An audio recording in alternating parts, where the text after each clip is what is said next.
আমরা যদি বিনয়ের সাথে একটা কথা বলতে চাই, মাননীয় স্পিকার, আপনি অনেকবার সংসদ সদস্য হয়েছেন, আপনি কততম স্পিকার হিসাবে এবার এখানে বসেছেন? মাননীয় সংসদ সদস্যগণ যদি পাল্টা প্রশ্ন করে অপরিপক্ক কিছু সংসদ সদস্য এসেছে, এটা যদি আপনি বলতে পারেন, তাহলে কোনো সংসদ সদস্য তো চাইলে এটাও বলতে পারবে ভবিষ্যতে যে অপরিপক্ক কোনো স্পিকারের পাল্লায়ও এই বাংলাদেশ পড়েছে কিনা। কারণ নতুন সংসদ সদস্য, স্পিকারও তো আমাদের কাছে মনে হয়েছে আপনি দ্বিতীয়বার হন নাই, আপনিও নতুন হয়েছেন। আমার এক শিক্ষক বলেছিল ফার্স্ট ইয়ারে নবীন বরণ, বলছে তোমরা ফার্স্ট ইয়ারে এবার নতুন কারা কারা হাত জাগাও।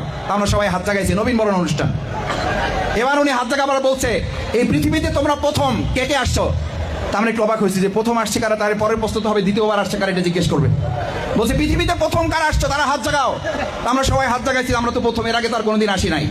তখন উনি একটা গুরুত্বপূর্ণ প্রশ্ন করেছেন, যদি এইটা ঠিক হয়ে থাকে তাহলে নবীন কিসের?